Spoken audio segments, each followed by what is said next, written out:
Hey, Stacey David here with the Tales of a Gearhead podcast. Now, what is this? Well, it's a podcast that covers everything automotive, everything mechanical, everything that's just cool about the automotive lifestyle. And since that's just about everything, you're going to love it. Let's get rolling.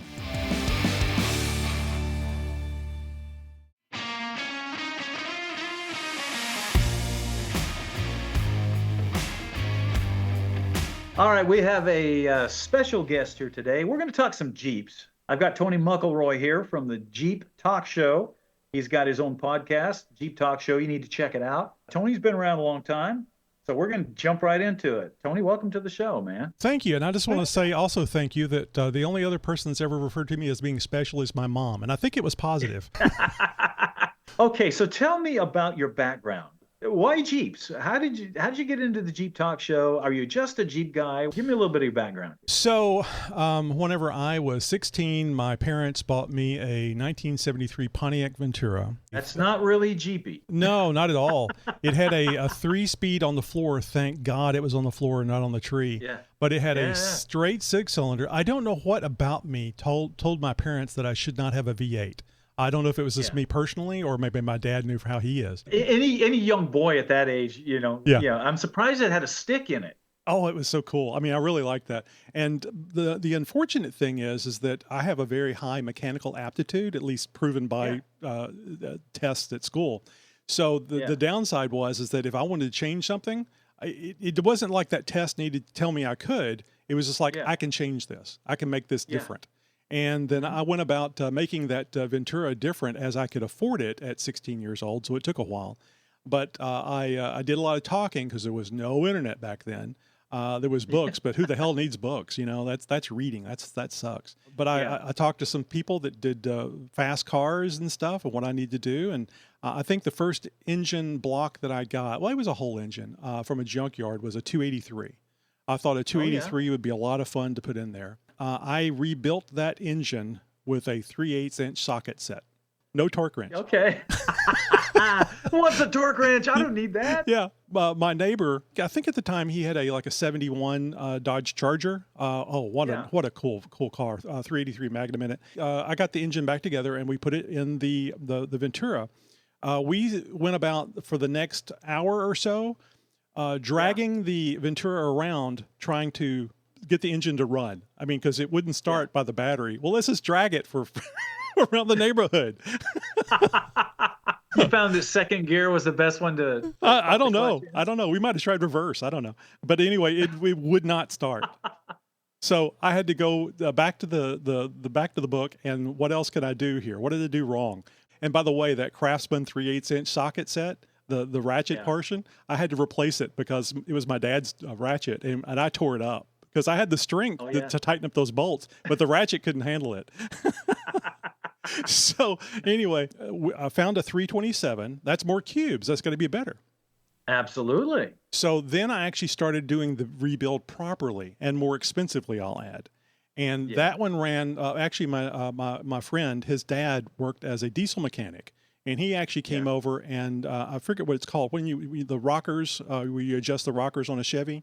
Is it lash or something? It's been a long time. Yeah, he's setting the lash on. Yeah, so he came over and did that, and it really pissed me off because you have to have the valve covers off, and it was messing up the all inside of the engine bay with all that oil squirting out. Oh yeah.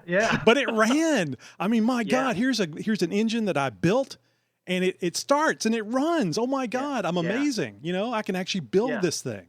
And was this in your own garage? My parents' house, and it wasn't even, it was one of those breeze-throughs. Had the mechanical, I've got one here at the house. I bought another one, but one of those little... hoist? Yeah, the hoist thing, they're like $20 or something. And that's what I got the engine out and then back in. And nowadays, I go and look at those rafters and I go, how the hell did I dangle an engine from this? Because there's no post. There's just... Surprising you didn't tear the house down. Exactly. Oh, and like you, because when we talked before, you mentioned about your dad not being into automotive stuff and rebuilding things and doing things. My dad was just like that too. He had no clue, so I wasn't able to learn anything from him. I had to learn it for myself and talk to people around my own age to figure this stuff out. Yeah, Dad had just the basic tools, and ruined all of his tools. I broke all his drill bits. They're still there. I mean, I will go visit them now, and there's old drill bits are still there, busted. He still doesn't know, I'm the one that broke. I'm blamed it on my brother. Oh, my dad was a machinist, and he was so meticulous about tool placement and stuff, and I never have been. I still don't, even with my tools. They're all over the place. And so I got all his tools were dirty. None of them were ever put back in the right place. but I'll tell you this: the respect my dad gave me that I still remember to this day, and I try to do it with my kids. Is he had a 73 Nova standard transmission, and both my parents would keep their vehicles a long time. So when it came time for him to take his vehicle in and have the clutch replaced, he asked me to do it and offered to pay me to do it. And I said, absolutely not. And it was the biggest honor that I ever had that I recall anyway from my dad, because this was his vehicle that he had to drive 80 miles a day to get back and forth to work in. And he was trusting me to do the job and get him going. Now, I had replaced the clutch in my Ventura 12 times. so he knew I could do it. But I'll tell you, doing that the 12 times taught me that you can't just replace the clutch disc. You need to resurface the flywheel, maybe change the pressure plate. Oh, and the pressure plate thing I found out about whenever my throwout bearing went through the fingers when I was at high school 20 miles away and had to learn how to shift without a clutch. We used to practice on that, pretending like we're power shifting. Because you can do it with a diesel, a diesel truck, and you have to use the clutch. But on a car, gasoline car, it's a whole different deal. I had no tachometer on this car, but I found that about 20 miles an hour I go into second, about 45 miles an hour, so whatever it was. So I drove that entire way home, and I would actually have to start the vehicle in first gear. Yeah. To start with, and it would come to a light, it would die. I've been there, man. Yeah, it was so much fun. Hey, let me ask you this, because you brought up a really good point. How important do you think it is that fathers are involved with their sons and daughters in this automotive stuff? Oh, incredible. And why do you think that's important? There's something about the approval of a father. Well, it's the confidence factor. I don't think it's natural for people to be confident, especially when you're a kid. You get so much crap from people about being different or doing things on your own. Who are you? Who are you to be doing this? I'm me. I'm poor, and I can't afford to have somebody else do it. And that's still the case. I do all the work on my Jeep and stuff. Two reasons. One, because nobody will ever care as much about my vehicles as I do. I don't care how much I pay them. And I may not do the work as good as somebody that's trained, but given 3 times, I'll figure it out at least by the 3rd time. And I've gotten better about it. It's usually the 1st or 2nd. And thank God for YouTube, so I can just go watch YouTube and kind of think about it before I go out there to do it.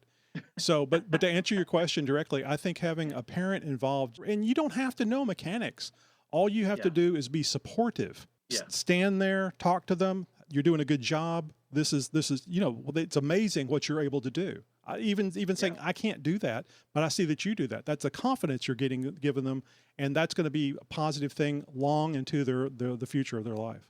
Yeah, I tell you what, that is such a huge thing because I get comments all the time, through email and stuff like that about the show, and there's a lot of people that are like, "You're the only father figure that I've ever had." And when you get those kind of emails, that's a real slap in the face how important this is, because with as many people, as many broken families as there are out there, you don't have a lot of kids growing up with a father figure. And you may not realize it, but you are to somebody.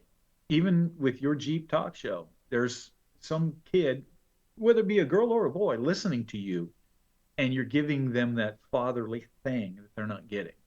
So, and that's important, man. Without that, that's why you have so many guys that are kind of like, what do I do? Because, listen, moms are great. They have their own place, and they have their own thing that they give to a child. But there's also something that a father puts in that's important. I was just wondering what you thought about that. It sounds like you had a really good father figure in your life, to kind of encourage you. Or maybe not.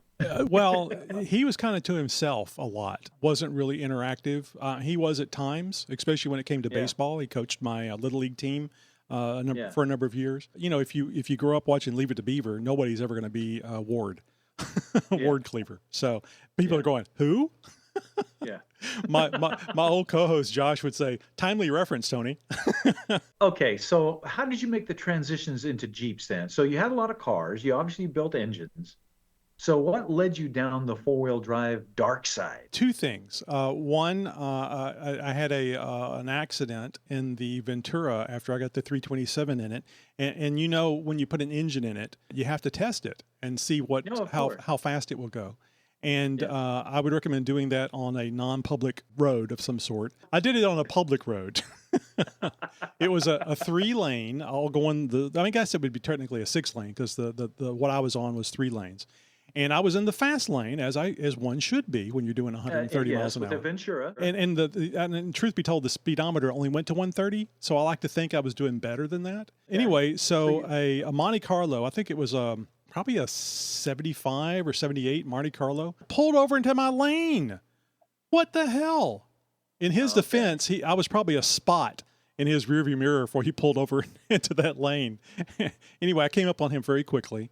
I got it down to 80 miles an hour before I ran into the back of him. 55 was probably what he was doing, maybe 60. Oh, so you ran right through his trunk. Yeah, absolutely. Collapsed it. And there was a nice big area there that they had set aside for a future freeway. So a lot of grassy area. But at the point of where I needed to pull out into that field, there was a bridge, and it was an old bridge with a big concrete sides to it. I could have gone into the water. Or run in the back of him. So all I could do was run in the back of him. But I literally wrapped that steering wheel around for me holding on to it as I was in that collision. So anyway, that totaled the Ventura. I was uninjured. I was sore. Nobody was injured in the car. I make light of it, but it's a very serious thing that I should not have done. And so I was able to find a Nova, 72 Nova, that a neighbor had just a few houses down. I mean, I had the thing decked out, L60s, American racing wheels type stuff. But anyway, so I transferred all that stuff over and drove that for a while. But my friend of mine had a 73 Chevrolet pickup, and it was just gorgeous. And it got me interested in trucks, having a truck. And also, too, I was thinking that I might want to get into something that is less likely to be people want to race, because I'm not really good at saying no. Yeah. So I figured I'd get in a truck. Trucks are slower. That people don't want to race you as much. I found out later as much. And so I got a 1980 Chevrolet pickup, long wheelbase. It was a lot of fun. And also, too, we were putting these little twisty things. I think they still make them, where you put in the coil and it will actually raise the front of the truck up a little bit, make it sit level like a four-wheel drive. Yeah. Oh, yeah. I remember you put them in with a socket. Yeah, exactly. 3/8-inch socket, or maybe a half-inch. So it made it look a lot more like a four-wheel drive. And then after that one, I had a more of a full-time job as an adult, and I bought an 83 Chevrolet short wheelbase pickup fleet side.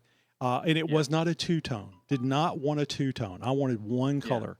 And I wound up putting 37s on it. Yeah. Didn't know nothing about changing out differential gears. So it was a dog.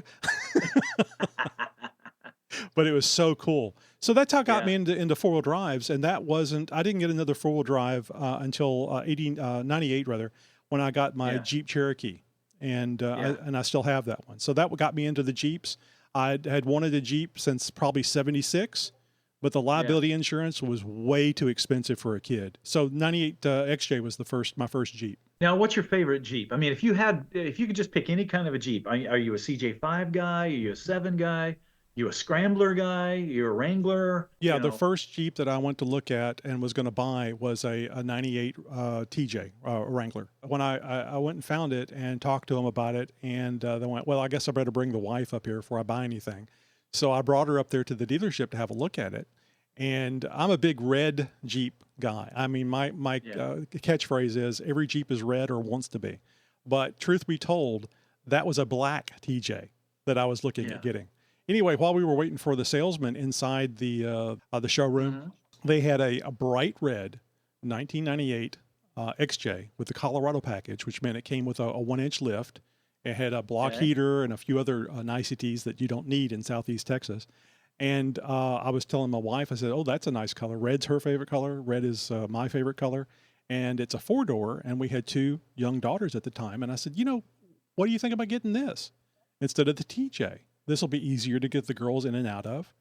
And she goes, "Oh, it's beautiful." And so we actually test drove that and bought it. I drove that 98 Cherokee daily for 21 years and kept it going, made modifications to it. It's got long arms on it now. Has an Atlas transfer case in it because the NP 242 transfer case, I kept stretching chains, not even putting in four-wheel drive. The chain would stretch. How do you like that Atlas? Oh my God! I just liked it sitting in the kitchen on the counter there, in the island. I just liked it sitting there so I could look at it. Stop right there. You had the Atlas transfer case sitting on the counter in your kitchen. My wife did not know how much I paid for that thing, and my mother-in-law and father-in-law came over, and she asked how much it was, and I wasn't going to tell her to mind her own damn business. So I told her it was like $3,200. It is absolutely gorgeous, absolutely gorgeous. Yeah. And so I put that in there, and that was a pain in the ass. I'm not as young as I used to be, so lifting that Atlas up to just getting it clocked right was a pain in the ass. Tom Woods helped me out with actually I spoke with Tom, and he actually called me. I hate bothering people by calling them, but I sent him an email. He's not an email guy, so he actually calls me on the phone and tells me what I need to do, what I need to order for the Atlas. I forget now. For the drive shafts? Well, not the drive shafts, but the back end of it. He was recommending not going with a U-joint connection, but one of those, the round thing. I don't forget what it's called. And then bolt the drive shaft to it. And then he sends me a polished and clear-coated drive shaft to go on it. Yeah. That's the huge, beautiful thing. And I got that all installed, and I just can't say enough good things about Tom Woods. I tell you what, I've used his stuff on a lot of things. When it comes to four-wheel drive shafts, he's kind of the guy. You know, there's a lot of places that can do them, but Tom Woods, especially if you got high angles, high lifts and stuff, Tom's the guy. You know? Yeah, the thing that killed me was I was talking to Tom another time, and he said that his son Sean was going to take over, that he was going to retire. And damn it, Tom is younger than I am. I didn't tell him that. Yeah. You know, that's the thing too, though, with a lot of these guys are retiring, and some of the companies are going into good hands and some of them are not. You know, speaking of drive shafts, you know, for my car drive shafts and stuff, I use Denny's drive shaft. Denny and I have been friends forever. And when he has his nitrous ready drive shaft, he does some four-wheel drive stuff, but he doesn't do the high angle things like Tom does. And he does more for drag cars and things like that. You know, Denny's got a thing. He says, if you break one of my welds or twist one of my shafts, I'll replace it for free. You know, and I haven't been able to break one of his shafts. That's nice. We've had this fun thing going back and forth. But I was talking to him. He goes, yeah, I said, I'm thinking about maybe retiring. I'm like, don't. I know. Everybody has their time and, you know, moves on to other stuff. But the quality of the materials, the workmanship is what we need to retain. I guess I would be okay. I'm the same way you are. I guess I would be okay with it if they maintain ownership and quality control, and then they teach somebody their methods, their success. But yeah, I mean, I hate it whenever somebody sells a company to another company, because you're right. You don't know who's going to be making the decisions, or even if they know what the hell they're talking about. Making those decisions. If you like cars, if you like coffee, you're gonna love Gears Coffee Cars. Because in each pack, you'll find a special blend of rich, robust coffee to get your blood pumping, as well as a collectible cartoon sticker and matching photo card of some of the wildest vehicles Stacey has built or featured over the years. Collect the whole series and be sure to keep an eye out for the ultra-rare Strange Brew card that are added to random packages to keep things interesting. It's Gears Coffee Cars, the best bean on the car scene. That's what they've struggled with SEMA. You know, you've got guys up there at the top of SEMA that are not car people. So they understand business, but they don't understand the industry. That's a big problem. Yes, I can do it. I went to college.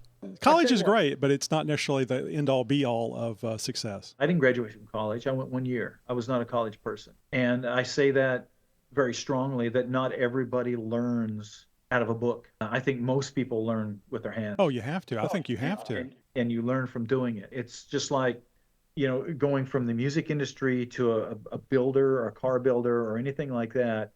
I know a lot of people that have all kinds of degrees in music, and they know everything about playing guitar or piano, and you listen to them play and it sounds terrible because there's no soul in it. And then you get somebody that has a feel to them, and it's just like magic. We did a story on Richard Petty a few years back, and I'm talking with him, and my dad, he said, what was it about Richard Petty that made him so good?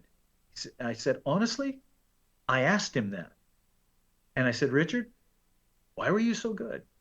And he looked at me, he goes, I don't know. I just didn't want to lose. And he had a real competitive edge. He had the skills. He had all those things, but what he didn't do is put himself in a box. I get in trouble, but I tell people, because I never can remember the name of it, but since you mentioned it, the Superbird, what a ugly damn car. Oh my gosh.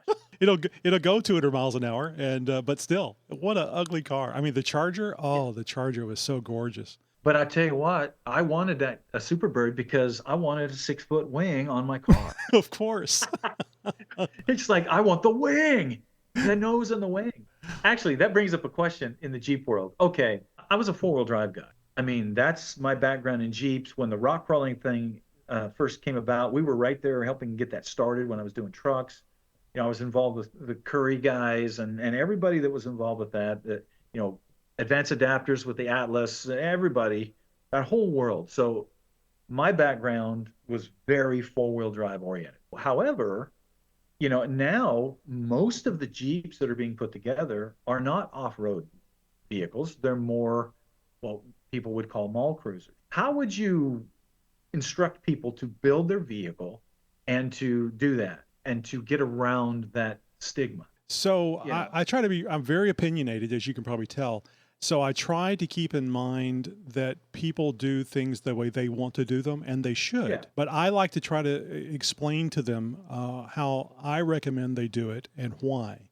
You're familiar, I'm sure, with the side steps, the hang down side steps. They're supposed to be rock rails, but they wind up being steps. And as I put it, if you've broken a hip or you're 80 years old and you can't get your ass up into the Jeep, okay, I understand. It doesn't even matter if you're never taking that Jeep off road. It's not your plan. You just want a Jeep and you're going to drive it around and you want the steps. Yeah. Okay. Well, natural disasters happen all the time, or can happen all the time, especially out in California with earthquakes.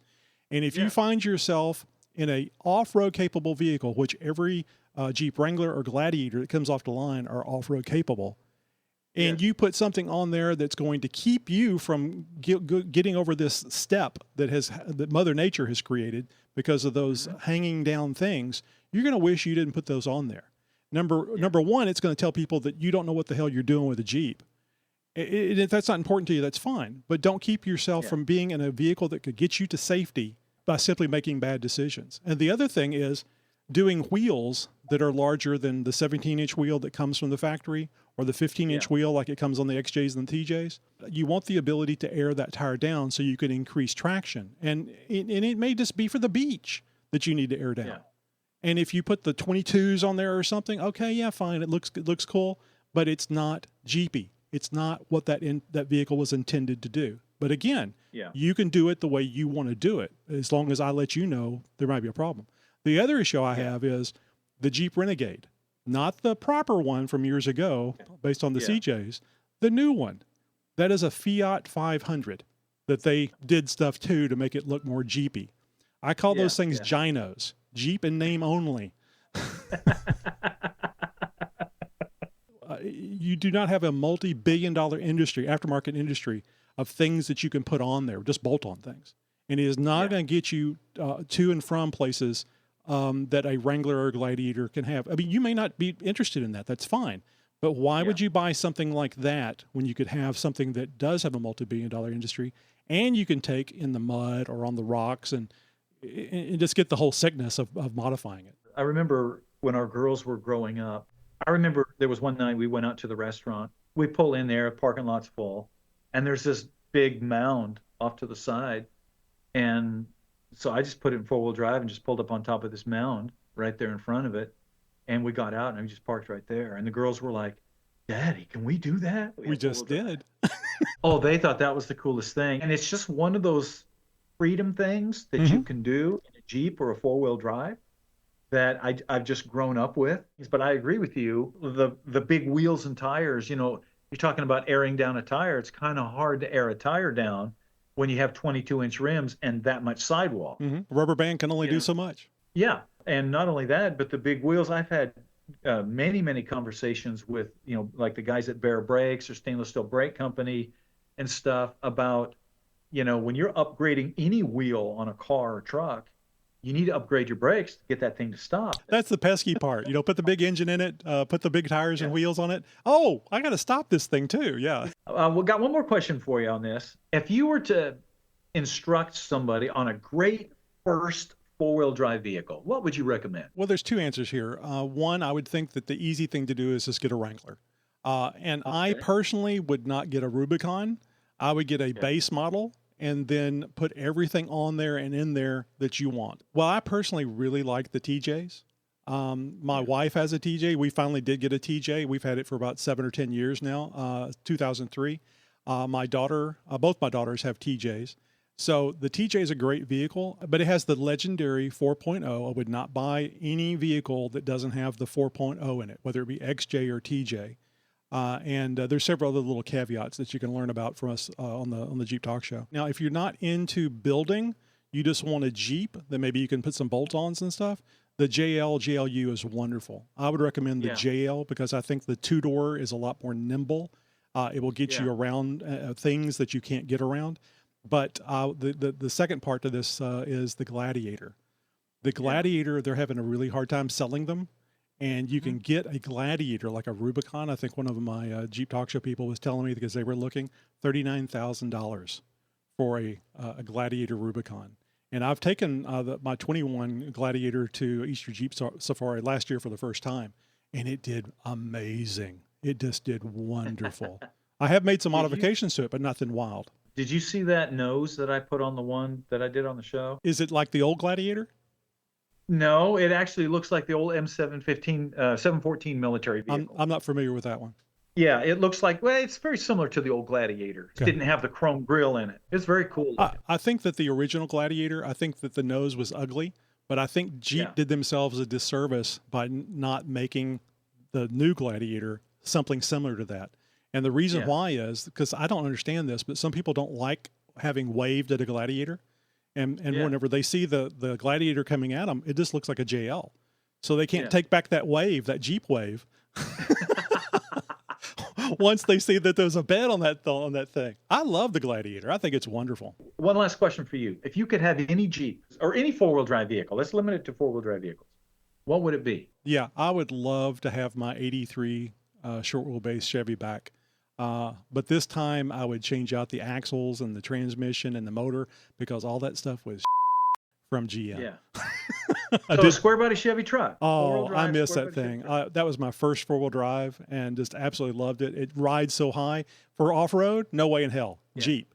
But for a land yacht, absolutely. That is so much fun to drive around in. And that's probably what I'd get. Actually, the Gladiator, I am very, very happy with. I'd like to do more stuff to it. And I've already got that. So, as a toy, the short wheelbase Chevy would be a lot of fun. Well, Tony, thank you, man. I appreciate it. This has been awesome. Thanks for being here. Oh, and thank you. It was fun having questions to answer for a change instead of coming up with questions. It's nice, isn't it? Yeah. All right, that's our show for today, which means you need to get out there and start working on something. Spend some time turning wrenches. You might be surprised how much you like it. Make sure you check out our website, staceydavid.com, because we've got all kinds of new products and some other great stuff that you're just going to love.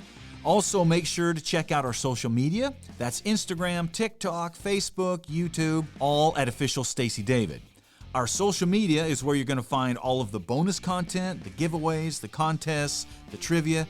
We even have extra viewer projects that focus on what you are working on. Also, the new season of Gears will be on MAV TV, and YouTube will be the place that you can view all of your favorite Gears episodes, as well as the full project builds that follow the project from beginning to end. Make sure to check out our new Gears coffee cars.